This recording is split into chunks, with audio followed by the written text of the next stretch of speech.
श्रोताओं, मैं डॉक्टर मुकेश गंभीर, डायरेक्टर रेडियो बूज, आज एक बार फिर से श्री राजेश्वर वशिष्ठ जी के साथ आप लोगों के सम्मुख प्रस्तुत हूँ। हमने भाग प्रथम में वशिष्ठ जी से कुछ एक जानकारी ली, लेकिन सच्चाई ये है कि राजेश्वर जी की ये यात्रा इतनी लंबी यात्रा है कि उसको कुछ भागों में समेट पाना संभव नहीं है।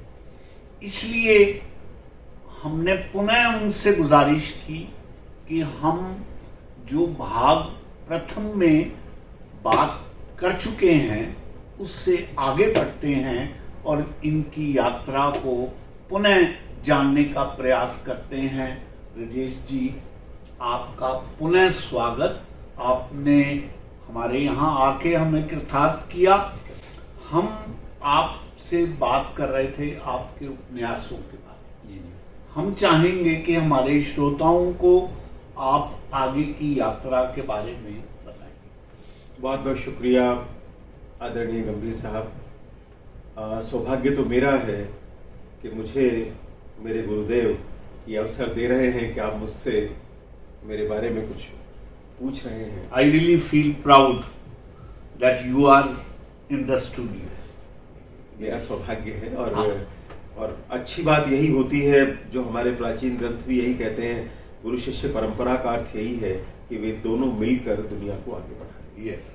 तो ये अपने आप में एक अच्छी स्थिति है। Exactly. हम चर्चा कर रहे थे उपन्यासों पर जी। तो उस चर्चा में मैंने अपने दूसरे उपन्यास याज्ञसेनी के विषय में बताया था और ये बताया था कि किस तरीके से महाभारत में जो द्रौपदी का चरित्र है, उसको बड़े मजबूत तरीके से आधुनिक परिप्रेक्ष्य में मैंने अपने उपन्यास में खड़ा किया। ओके।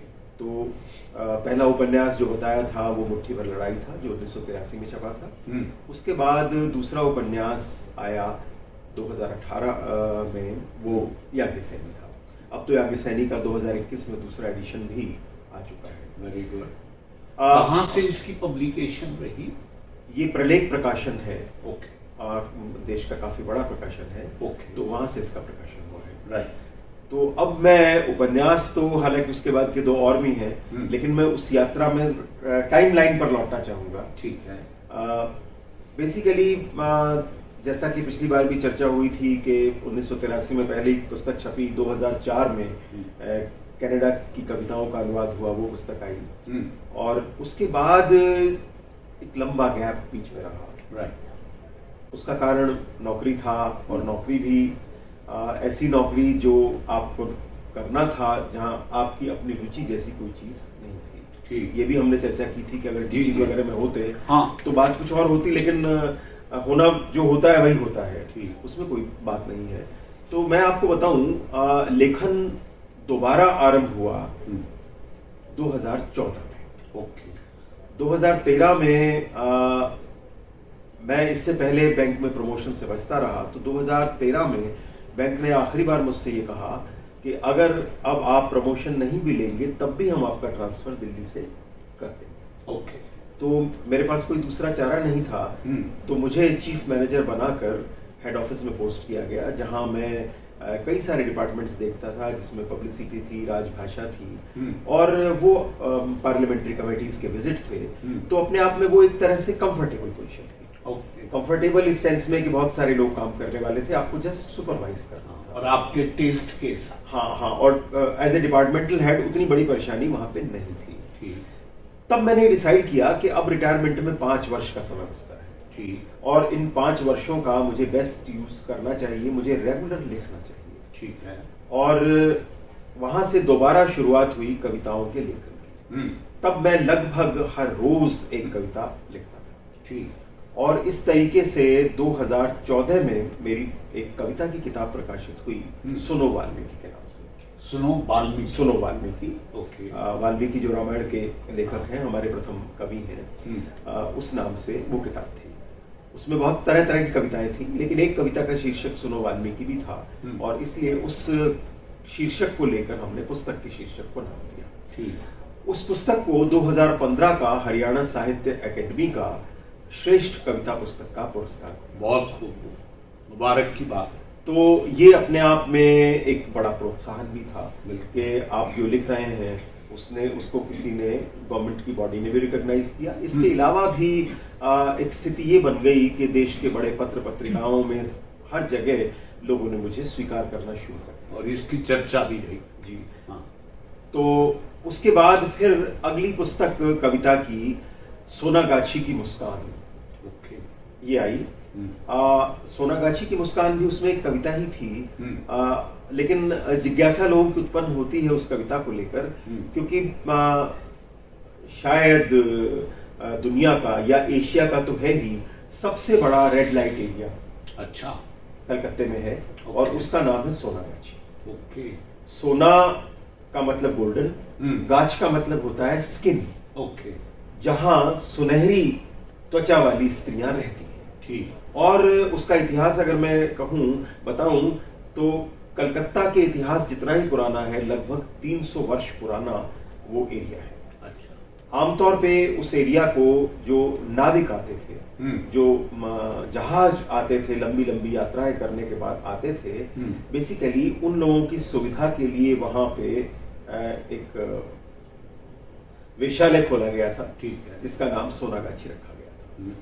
बाद में वो इतना बड़ा डेवलप हुआ कि फिर जहाजों की ही बात नहीं, हर तरह के लोग वहां जाने लगे। ठीक है। तो इस कविता का परिदृश्य मैं आपको इसलिए बता रहा हूं कि वहां जाने की कभी हिम्मत नहीं होती थी, क्योंकि खतरनाक इलाका भी वो अपने आप में था, जाना जाता था। तो एक बार एक पुलिस में बड़े ऑफिसर थे जो वहां पे आईजी लेवल पर थे, लेकिन वो साहित्य में रुचि रखने वाले थे। आप भी तो कलकत्ता? मैं कलकत्ते में ही था। हाँ। मैं 2014 से लेके मैं कलकत्ते में रहा। हाँ। तो वहां उनसे मुलाकात हुई तो उन्होंने कहा कि कभी हमें हमारे लायक कोई सेवा बताइए। हमने कहा आपके लायक सेवा तो ईश्वर नहीं बताए तो अच्छा है। ठीक है। अच्छा है। हाँ। लेकिन आप एक काम करा दीजिए, क्या आप हमें सोनागाछी दिखवा सकते हैं? हाँ।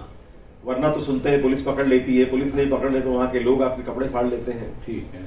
तो बड़ी मुश्किल होती है। हाँ। तो उन्होंने कहा देखिए मैं भी सच बताऊं हाँ। कि मैं इतना बड़ा पुलिस का अफसर हूं, लेकिन शाम को जाने की तो मेरी भी कभी हिम्मत नहीं हुई और मैं भी कभी नहीं गया। ओके। एक काम करते हैं, हम चलते हैं हाँ। दिन के वक्त में। दिन के वक्त में धंधा बंद हो जाता है। हाँ। दिन के वक्त में वे लोग सो रहे होते हैं, उनका दिन जो होता है वो शाम 5 बजे के बाद होता है। ठीक है। और वो सुबह 5 बजते बजते वो दिन खत्म हो जाता है और दिन उनका सोने का होता है। ठीक है।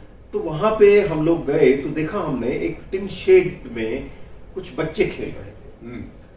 अब जिज्ञासा हुई ये बच्चे कौन हैं, तो चूंकि एक दारोगा साथ थे, वो भाग भाग के इधर उधर से इंफॉर्मेशन गैदर कर रहे थे, तो एक आदमी ने बताया कि सर ऐसा है, यहाँ बच्चे भी पैदा हो जाते हैं। तो ये उन पिताओं के बच्चे हैं जिनके पिता अपनी पहचान इन्हें देने से बच गए। ठीक। लेकिन इनकी माओं के पास कोई चारा नहीं था इन्हें पालने के सिवाय। ठीक है। गवर्नमेंट ने एक स्कूल भी खोल दिया है, एक आंगनवाड़ी किस्म की संस्था भी है जो इन बच्चों के खाने पीने रहने का बंदोबस्त करती है। ये बच्चे चाहे या इनकी माँ चाहे तो इनसे मिल सकती है, अन्यथा ऐसी कोई बात नहीं है। ये भी यहाँ पल रहे हैं और ये भी हमारी सोसाइटी का हिस्सा है। तो वो कविता बहुत चर्चित हुई। तो उस कविता के नाम पर दूसरी पुस्तक आई, सोनागाछी की मुस्कान। ओके। ये दो कविता पुस्तकें लगभग साथ साथ आई 2014 में, उसके बाद 2016 में ये दूसरी पुस्तक आई। ठीक। तो ये एक कविताओं का सिलसिला रहा। उसके बाद तो फिर लगातार लेखन होता रहा। उसके बाद एक बड़ा काम हुआ। मुझे मेरे मित्रों ने कहा कि श्री राम के साथ अन्याय हुआ है। ओके। हम चाहे वाल्मीकि रामायण पढ़ें या तुलसी का रामचरितमानस पढ़ें, होता यह है कि राम का दुख कोई नहीं देखता, सीता का दुख सब देखते हैं। सीता के साथ अन्याय हुआ, लेकिन राम के साथ क्या हुआ उसका मूल्यांकन कोई नहीं कर रहा है। ठीक है। तो क्या ये उचित नहीं होगा कि आप राम पर एक काव्य लिखें? ओके। मैं उस बात को टाल नहीं सका। मैंने वाल्मीकि रामायण का अध्ययन आरंभ किया। ठीक है। और एक चूंकि मैं साइकोलॉजी का स्टूडेंट भी रहा था, तो मैंने ये महसूस करना शुरू किया कि मान लीजिए मैं ही राम हूं और ये सब कुछ मुझ पर गुजर रहा है। तो इस तरह से एक चरित्र काव्य लिखा, अगस्त के महानायक श्री राम। अगस्त्य के महानायक क्यों? क्योंकि अगस्त्य एक ऋषि हुए हैं जो मूलतः ऋषि वशिष्ठ के बड़े भाई थे। पहले महाराजा दशरथ या इस वंश के, इक्ष्वाकु वंश के पुरोहित अगस्त्य ही होते थे।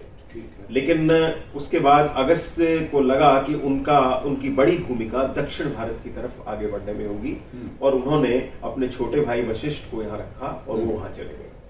लेकिन उसके पीछे एक पर्पस था। पर्पस ये था, जो दक्षिण में असुरों का, राक्षसों का वर्चस्व बढ़ रहा था, उसे वे समाप्त करना चाहते थे।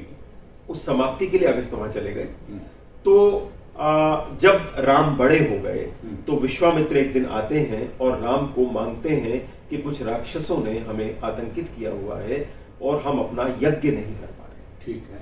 दशरथ बहुत गिड़गिड़ाते हैं, अभी तो 15-16 साल के हैं राम, इस उम्र में आप इन्हें ले जाएंगे, मैं अपनी सेनाएं भेज देता हूँ, सब कुछ भेज देता हूँ। लेकिन चूंकि वे जानते थे कि ये शक्ति, राम वास्तव में विष्णु के अवतार है और इनके पास ये शक्ति है कि यही उन राक्षसों का दमन कर सकते हैं। सेनाएं तो सिर्फ सहयोग दे सकती हैं, कर नहीं पाएंगी। उन्होंने कोई सेना स्वीकार नहीं की। वे राम और लक्ष्मण को लेकर वन में चले गए और ये पूरी मंत्रणा, ये पूरा क्या करना है क्या नहीं करना है, बेसिकली बाद में पता चलता है कि अगस्त्य का प्लान था। ठीक है। कि राम को आप लेकर आइए।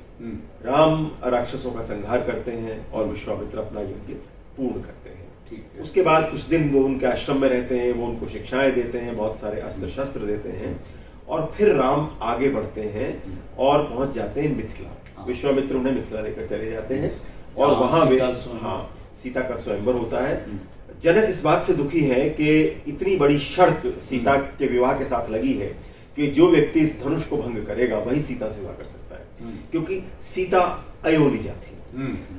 वे किसी माँ के गर्भ से उत्पन्न नहीं हुई थी।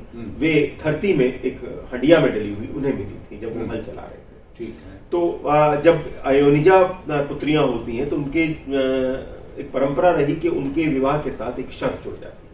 ठीक है। जो शर्त को पूरा करेगा, द्रौपदी के साथ भी यही हुआ था। हाँ। तो यही एक स्थिति थी। राम उस धनुष को तोड़ते हैं और परशुराम बाद में उन्हें चैलेंज करते हैं और वो परशुराम को भी हराते हैं। तो इस तरीके से राम का जीवन आगे बढ़ता है और राम का जो प्लस पॉइंट है, जो राम स्ट्रगल करते हैं, संघर्ष करते हैं, उस संघर्ष को मैंने उसमें चित्रित करने का प्रयास किया। ये सब आपने काव्य में लिखा। ये लगभग 400 पृष्ठ की पुस्तक है, कविता में है पुस्तक और मुक्त छंद में कविता है। इसको अहिसास का पुरस्कार मिला, एक अखिल हिंदी साहित्य सभा है महाराष्ट्र की, नासिक की, उसने इस पुस्तक को पुरस्कृत किया। तो इसमें राम के चरित्र को जो कुछ उन्होंने भोगा झेला वे अपनी बात कहते हैं और इस तरीके से राम की प्रस्तुति हुई। इस किताब को भी काफी वेटेज मिला, काफी सम्मान मिला, ये पुस्तक भी काफी सराही गई। शिष जी, कोई एक आध ऐसा संदर्भ आप बताना चाहेंगे जो आपको लगा कि राम के चरित्र में विशेष संवेदनशील एस्पेक्ट जो आपने अच्छे से हाईलाइट किया? देखिए, स्थिति ये होती है कि राम, मेरे जो राम हैं, मेरे कैरेक्टर जो राम हैं, वे कहीं ये पोज नहीं करते कि वे विष्णु के अवतार हैं। हालांकि वाल्मीकि ने भी पूरी कोशिश की है कि राम को एक सामान्य राजपुत्र ही बनाकर दिखाया जाए। तुलसी ने उन्हें ईश्वर बना दिया है, वो एक अलग बात है। हाँ। लेकिन फिर भी दबे छुपे तरीके से ये प्रकट तो होता ही है कि ये विष्णु के अवतार हैं, वाल्मीकि रामायण में। लेकिन मेरे यहाँ राम ऐसा नहीं मानते। मेरे यहाँ अगर जरूरत भी पड़ती तो राम ये कहते हैं कि लोग समझते हैं कि मैं विष्णु का अवतार हूँ, लेकिन मैं तो एक सामान्य राजपुरुष हूँ और मैं जो ऋषियों ने मुझे दायित्व दिए हैं मैं उनके अनुसार कार्य कर रहा हूँ। एक विशेष प्रसंग में आपने जो मुझसे पूछा, मैं बताना चाहूंगा। हो ही रहा है कि रावण और राम का युद्ध चल रहा है। रावण के पास बड़े बड़े रथ हैं, घोड़े हैं, हाथी हैं, बहुत कुछ है। राम के पास कुछ नहीं है। राम के पास एक धनुष है और उसमें चलने वाले कुछ बांस से बने हुए तीर हैं। सेनाओं की बात करें तो राम के पास न घोड़े हैं, न राम के पास हाथी हैं। राम के पास तो वानर सेना है, बंदर है। राम के पास तो हथियार भी नहीं है। वानर भी क्या करते हैं, वानर भी या तो उन्हीं से उनके हथियार छीनते हैं या पत्थर उखाड़ते हैं और उन पर पत्थर फेंकते हैं। तो एक अद्भुत दृश्य है जहां कोई समानता नहीं है युद्ध में। युद्ध तो समान लोगों के बीच में होना चाहिए, लेकिन समानता नहीं है। ऐसे अवसर पर युद्ध चल रहा है, राम युद्ध कर रहे हैं, रावण भी युद्ध कर रहा है। रावण के धीरे धीरे सारे के सारे पुत्र मारे जाते हैं, उनके बड़े बड़े जो योद्धा हैं वे मारे जाते हैं। ऐसी दृष्टि में इंद्र इस पूरे दृश्य को देख रहे हैं। इंद्र ये कहते हैं कि ऐसे तो ये युद्ध कभी समाप्त नहीं हो। राम अगर कुछ अलग नहीं करेंगे इस युद्ध में तो युद्ध कभी समाप्त नहीं होगा। ठीक है। राम में, रावण के पास उतनी शक्ति नहीं है कि वे राम को नष्ट कर सके, लेकिन यह युद्ध इसी तरह से चलता रह जाएगा और इसे समाप्त होना चाहिए। तो क्या करते हैं, उनका इंद्र का अपना एक सारथी है मातली, वो मातली के साथ एक रथ भेजते हैं और वो धनुष लेकर, रथ लेकर वहां युद्ध भूमि में आता है और ये कहता है, श्री राम ये युद्ध अगर हमें समाप्त करना है तो ये युद्ध ऐसे समाप्त नहीं होगा। कम से कम उतनी ऊंचाई पर आप भी तो आइए, वो एक रथ में बैठकर युद्ध कर रहा है, आप भी एक रथ लीजिए। राम बड़े संकोच के साथ स्वीकार करते हैं उस रथ को और राम उस रथ पर चढ़ते हैं। फिर भी युद्ध होता रहता है, इधर के हथियार चलते हैं, उधर के हथियार चलते हैं, फिर भी युद्ध समाप्त नहीं होता। तो मजेदार बात यह है कि मातली जो रथ को चला रहा है वो कहता है, श्री राम मुझे बड़ा आश्चर्य हो रहा है, आप तो इतने बड़े धनुर्धर हैं, इतने बड़े योद्धा हैं, सब आपका नाम जानते हैं, आप ये क्यों नहीं महसूस कर रहे हैं कि युद्ध नहीं समाप्त होगा? ऐसे तो आपको कुछ ऐसा तो करना ही पड़ेगा कि ये युद्ध समाप्त हो। वहां पर राम अगस्त्य का स्मरण करते हैं। वहां पर एक विशेष हथियार तीर जो है वो राम के पास आता है और वहां से राम उसका संधान करके जब रावण पर उसे चलाते हैं तो रावण की मृत्यु होती है। और मजेदार बात यह है कि राम इतने सरल और सीधे हो जाते हैं कि ये इतनी मामूली सी बात एक सारथी उनको समझाता और बताता है। ठीक है। और वे बड़े बड़े बड़े शालीनता से इस बात को स्वीकार, अच्छा मातली मुझे ऐसा करना चाहिए। ठीक। तो कहेगा, श्री राम आपको ऐसा करना है, ठीक है मैं करता हूं। ठीक। तो एक ऐसा सहज रूप भी है राम का जिसकी हम चर्चा नहीं करते। तो इसमें जो आम तौर पर लोग विभीषण का संदर्भ बीच में लाते हैं कि उसने बताया नाभि में अमृत है, ऐसा वाल्मीकि रामायण में नहीं। ये सारा घटनाक्रम तुलसी ने उसको और ज्यादा एक ड्रामेटाइज करने के लिए डाला है। वहां तो युद्ध जब हो रहा है तो वहां सीधे सीधे आमने सामने युद्ध है और उस युद्ध में विभीषण का कोई रोल नहीं, विभीषण कुछ नहीं। विभीषण का रोल वाल्मीकि एक आध जगह बताते हैं। मेघनाथ से जब युद्ध होता है तब मेघनाथ को ये बताते हैं कि इस समय मेघनाथ एक कुंभला देवी है, उनकी पूजा के लिए आए हैं और अगर वो पूजा संपूर्ण हो गई तो आप मेघनाथ का वध नहीं कर पाएंगे, तो आप वहां पर जाकर हमला कीजिए। और लक्ष्मण, मजेदार बात देखिए, राम को अगर ये कहा जाता कि मेघनाथ पूजा कर रहे हैं और आप जाके उसे डिस्टर्ब करके हमला कीजिए, तो राम नहीं करते। ठीक है। लेकिन लक्ष्मण करते हैं। लक्ष्मण उस पूजा के बीच में उसे ललकारते हैं और वो पूजा छोड़ के चले आते हैं और इस तरीके से मेघनाथ की मृत्यु। तो ये बहुत सारे संदर्भ हैं। इन सारे संदर्भों को लेकर उसमें राम का एक प्रेमी रूप भी है। जब सीता का हरण हो जाता है तो राम को आसमान में उड़ते हुए बादलों में सीता का शरीर न दिखाई देता है। वहां राम एक बड़े साधारण प्रेमी हो जाते हैं और सीता के शरीर का भी स्मरण करने लगते हैं। तो इस तरीके से मैंने उस चरित्र को डेवलप किया। ये पुस्तक कितने पृष्ठों में पूरी? लगभग 400 से अधिक पृष्ठ पुस्तक। बहुत सुंदर। तो मैं ये चाहूंगा किसी दिन इस पुस्तक के कुछ संदर्भों को, अंशों को लेके हम यहाँ भी बात करें। बिल्कुल, क्योंकि अपने आप में ये सुन के ही मुझे बहुत एक अद्भुत फीलिंग हो रही है। तो मैं चाहूंगा ये वाली बात हम अपने श्रोताओं से भी साझा करें। बिल्कुल सर। राम के बाद मैं अगर आगे की यात्रा में बढ़ूं, हाँ, तो उसके बाद में मैंने एक बड़ा अलग तरीके का एक्सपेरिमेंट किया। एक्सपेरिमेंट क्या था? कुछ नोट्स थे, बेसिकली वो लव नोट्स थे। ओके। आप एक चरित्र को कुछ लिखते थे, वो चरित्र उस पर रिएक्शन देता था, आप फिर एक कविता लिखते थे, फिर एक कविता लिखते थे, फिर एक कविता लिखते थे। बहुत अच्छा। और मजेदार बात यह है कि वहां से एक नया कैरेक्टर आरंभ हुआ मेरे लेखन में, उसका नाम है सुनेत्रा। यस। और वो आज तक चल रहा है। वो चल रहा है। हाँ। और मजेदार बात यह कि अब तो होता यह है कि अगर मेरी किसी कविता में सुनेत्रा ना हो, हाँ। तो मेरे पाठक नाराज हो जाते हैं। ओके। हर कविता जहां खत्म होती है, हाँ। वहां उसकी सूझबूझ और जो मेधा है वो सुनेत्रा से ही निकल कर आती है। ओके। ओके। तो सुनेत्रा इमेजिनरी कैरेक्टर टोटली? देखिए सर, टोटली इमेजिनरी तो कुछ भी नहीं होता। ठीक।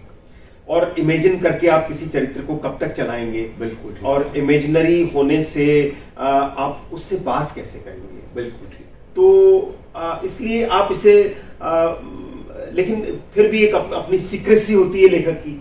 बहुत सारी बातें जो होती हैं, इससे आगे मैं नहीं पूछने जा रहा। हाँ, उससे आगे की बात आप कर भी नहीं सकते हैं। हाँ। लेकिन फिर भी ये एक हाँ। चरित्र है, हाँ। और ऐसा चरित्र है जो मुझे टाइम टू टाइम गाइड करता है। ठीक। ये चरित्र नाराज भी होता है, ठीक। ये चरित्र आग्रह भी करता है, ये चरित्र दुराग्रह भी करता है, ठीक। और आपको उसे स्वीकार करना होता है, और आप लिखते हैं। ठीक है। और लिखने की श्रृंखला यहाँ से आरंभ होती है। बहुत तो अच्छा। वो जो एक पुस्तक है, उस पुस्तक का नाम है प्रेम का पंचतंत्र। बहुत अच्छा। प्रेम के पंचतंत्र में क्या होता है? एक पेड़ है और एक चिड़िया है, ओके। और सुनेत्रा है। ओके। तो जो प्रेमी है वो पेड़ है, ओके। और जो चिड़िया है वो एक ऐसा कैरेक्टर है जो पेड़ को तरह तरह के एल्यूरमेंट्स देता है। ओके। जो पेड़ तो उड़ नहीं सकता है, पेड़ के पास तो पंख नहीं है, चिड़िया के पास पंख है, चिड़िया यहाँ जाती है, वहां जाती है। तो बेसिकली होता ये कि सुनेत्रा की जो भावनाएं हैं वे चिड़िया के माध्यम से आती हैं। सुनेत्रा चिड़िया बन जाती है और बातचीत करती है। ओके। तो इस तरीके से उसमें एक मजेदार बात यह है, वो लव एंगल ही नहीं है, वो लव नोट से नहीं है। हाँ। वे एनवायरमेंटल नोट्स भी हैं। ठीक है। वहां पूरे वन्य जीवन की बात होती है, वहां पेड़ों को कैसे बचाया जाए, ठीक है। पशु पक्षियों को कैसे बचाया जाए, ये भी एक एंगल है, इशू है। ठीक है। यानी वे प्रेम कविताएं पर्यावरण के प्रेम की कविताएं भी हैं। ओके। ओके। उनमें सब कुछ सिंबलाइज तरीके से है। वे हमारे मन की छोटी छोटी इच्छाओं की कविताएं भी हैं। ठीक है। तो वे भी उन कविताओं ने, मैं अगर ईमानदारी की बात करूं तो जितना कुछ नाम सम्मान मुझे मेरी अन्य कविताओं ने दिया, इन कविताओं ने मुझे प्रसिद्धि दी। बहुत अच्छा। और ये किताब तो इतनी ज्यादा चर्चित हुई और बिकी, और हुआ ये कि उसके बाद तो मैंने आपको बताया कि अब तो मैं कहीं पर कुछ भी लिखूं, वो कैरेक्टर मैं छोड़ ही नहीं सकता। मेरे पाठक मुझे विवश कर देते हैं। ठीक है। तो ये पुस्तक सन 2018 में प्रकाशित हुई। ओके। तो आपकी बात सुन के, जहां मैं आपसे कह रहा था कि हम आपकी पिछली पुस्तक पर बात करेंगे जी, ये बात सुन के मुझे लगता है सबसे पहले हम इस पुस्तक में एक अच्छी बात ये भी है हाँ, कि बहुत छोटी छोटी कविताएं हैं। हाँ, 8-8, 10-10 लाइन की कविताएं हैं। हाँ, क्योंकि वो कविताएं बेसिकली छोटी छोटी चिट्ठियां हैं, छोटे छोटे नोट्स हैं, एग्जैक्टली, जो व्हाट्सएप पर लिखे गए। ठीक है। तो इस तरह के बहुत छोटे फॉर्मेट में ये कविताएं, लोग भी जल्दी, पाठक भी जल्दी जुड़ेगा। हाँ, क्योंकि उनको लगेगा। और सबसे बड़ी बात है, बहुत जरा सा चलते ही एक ऐसी लाइन आती है जहां क्लिक करते हैं, और उस क्लिक पे पाठक देखता रह जाता है, अचंभित हो जाता है। बिल्कुल ठीक। तो इस तरह की छोटी छोटी कविताएं हैं, इन पर कभी बात करेंगे डेफिनेटली। तो विशेष जी, आप पहले अपनी यात्रा के अगले पड़ाव बताएं। ये तो अब आप मुझ पर छोड़ दीजिए कि भाई हम कब कौन सी पुस्तक को लेके ये क्रम को जारी रखेंगे। जी। इसके बाद कि मैं अगर आपसे बात करूं तो उसके बाद एक पुस्तक कविता की आई, देवता नहीं कर सकते प्रेम। ओके। इसमें इस संग्रह में एक कविता है, जो थीम है इसका, उसमें यह है कि जब आप प्रेम करते हैं तो आप बिल्कुल पवित्र नहीं हो सकते। यहाँ देवता जो है ये एक तरह की पवित्रता का, एक तरह की मॉरलिटी का प्रतीक है। ओके। आप प्रेम करते वक्त नैतिक नहीं हो सकते। ठीक है। क्योंकि मेरा मानना यह है, प्रेम शरीर के बिना संभव नहीं। ठीक है। मैं वैसा प्रेम नहीं कर सकता। मैं अगर आप उसकी बात करेंगे तो मैं उसे प्रेम नहीं कहूंगा, वो भक्ति है, समर्पण है, जो आप ईश्वर के प्रति समर्पित हो सकते हैं, आप भक्त हो सकते हैं। लेकिन अगर आप ये कहते हैं कि मैं ईश्वर से प्रेम करता हूं या मैं किसी काल्पनिक चरित्र से प्रेम करता हूं, तो आई एम सॉरी, मैं आपकी इस बात को स्वीकार नहीं कर सकता। ठीक। मेरे प्रेम करने के लिए मेरी पसंद का एक शरीर चाहिए। बिल्कुल ठीक है। उस शरीर में एक ऐसा मन भी होना चाहिए जिसे मैं पसंद करूं और वो मन मुझे पसंद करे, ठीक, तब प्रेम संभव है। और उस प्रेम को करते हुए कोई सीमा नहीं लागू होती। उस प्रेम में नैतिकता अनैतिकता कहीं आड़े नहीं आती। प्रेम करना है तो प्रेम करना है। हाँ, ठीक है। तो इस तरह की कोई शर्तें नहीं है, कोई शर्तें नहीं है प्रेम करने में। हाँ, और प्रेम में बस, प्रेम में इतनी शर्त है, प्रेम में जबरदस्ती नहीं है। बस प्रेम बलात् नहीं हो सकता। हाँ। प्रेम में जहां आपको लगे कि अब नहीं चलेगा तो आपका अपना रास्ता है, मुझसे नहीं होगा तो मेरा अपना रास्ता है। बिल्कुल ठीक। तो मैं प्रेम को इस दृष्टि से बांध कर चलता हूँ। तो इसमें प्रेम कविताओं का संग्रह है ये, और इसमें सारी प्रेम कविताएं हैं। इसमें भी बहुत सारी प्रेम कविताएं बहुत चर्चित हुई। इसमें बेसिकली एक और बड़ी अच्छी चर्चित हुई कविता है। कविता तो मुझे याद नहीं है, चूंकि मेरी कविताएं याद रखने वाली कविताएं नहीं होती, वो पढ़नी पड़ती हैं। तो इसमें कविता ये है कि मैंने एक प्रेम पत्र लिखा। कविता का शीर्षक है प्रेम पत्र। मैंने एक प्रेम पत्र लिखा उड़ते हुए बादल पर, बादल कहीं जाके बरस गया। मैंने एक प्रेम पत्र लिखा हवा पर, हवा कहीं बह गई। मैंने एक प्रेम पत्र लिखा पेड़ पर, ठीक है, पेड़ मुरझा गया, झर गया। मैंने एक प्रेम पत्र चिड़िया को दिया कि तुम जाके दे आओ, चिड़िया भटक गई तो कालिदास के तुल्य आकर, वगैरह वगैरह। इस तरह से वो कविता चलती है। अंतिम बात ये है, फिर भी वो प्रेम पत्र मेरी प्रेमिका तक पहुंच जाता है, पहुंच जाता है। फिर मैं उससे कहता हूं कि जो सारे साधन थे असफल हो गए। इस समय तुम जो ये पत्र पढ़ रही हो, ये पत्र मैंने अपनी आत्मा पर अपने दुखों से लिखा। क्या बात, बहुत सुंदर। और तुम इसे अपनी आत्मा पर लिखा हुआ पढ़ रही हो। प्रेम मेरे और तुम्हारे बीच नहीं, प्रेम मेरे और तुम्हारे दुखों के बीच था, जिसे हम दोनों की आत्माएं पहचानते हैं। बहुत सुंदर, बहुत सुंदर। मैं आपके अंतिम शब्दों को पकड़ते हुए जी चंद पंक्तियां कहना बिल्कुल बिल्कुल कहिए सर, आप तो बड़े अच्छे शायर हैं। और आप दर्द ने जी समझा जो दी अब जिंदगी। वाह, दर्द ने समझा दी अब जिंदगी, दर्द ने समझा जो दी अब जिंदगी, जी भर के होती है अब बंदगी। आंखों पे छाई धुंध भी अब साफ है, कई रंग दिखला जो गई अब जिंदगी। वाह वाह, बहुत कई बहुत रंग खूबसूरत, दिखला जो गई बहुत अब खूबसूरत। जिंदगी। तो राजेश्वर जी, हम आपकी यात्रा के इस पड़ाव को यहीं रोकते हैं जी। और इस बात की लालसा और लालच के साथ रुकते हैं कि बहुत जल्द ही जिन पुस्तकों का आपने जिक्र किया है, नहीं अभी तो वैसे किताबें बहुत बचती हैं जिन पर चर्चा होनी है। ओके, तो हम वो कर लेंगे, वो भी करेंगे। और साथ साथ आपसे गुजारिश करेंगे कि हमारे श्रोताओं को आप इस बात का भी रसस्वादन लेने दें कि जो कुछ आपने लिखा है उसका भी बीच बीच में नमूना मिलते रहे।